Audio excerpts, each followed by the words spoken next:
Hi! Hello! Welcome back sa mini vlog ni Mama Irene. Nako, tinanghali na ng gising ang baby sa listing namin. Dinalian ko na nga yung buhok niyang humahaba na. Habang si Kuya Renzo naman ay tulog pa ng mga oras na yan. Kaya habang tulog pa si Kuya Renzo, ilalakad ko muna si baby Celestine sa labas.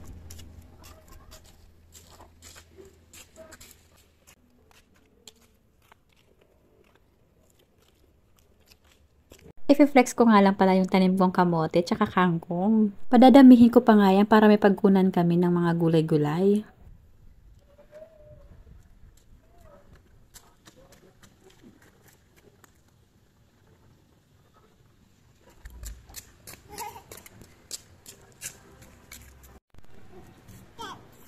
What's that?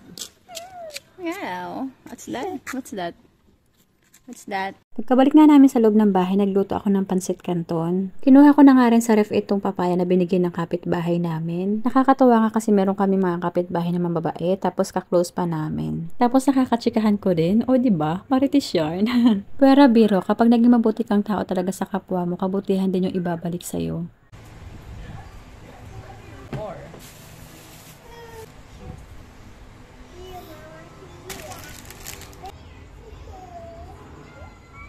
May dumating pa nga ang parcel, kaya binuksan ko na nga rin to agad-agad. Natuwa nga rin ako sa tissue na to kasi napakamura lang niya. At ito nga si Kuya Renzo, nagpapagupit kay Papa Ralph. Himala nga kasi nagpagupit siya. That's it for today's video. Thank you po sa panonood hanggang dulo. Bye! God bless everyone!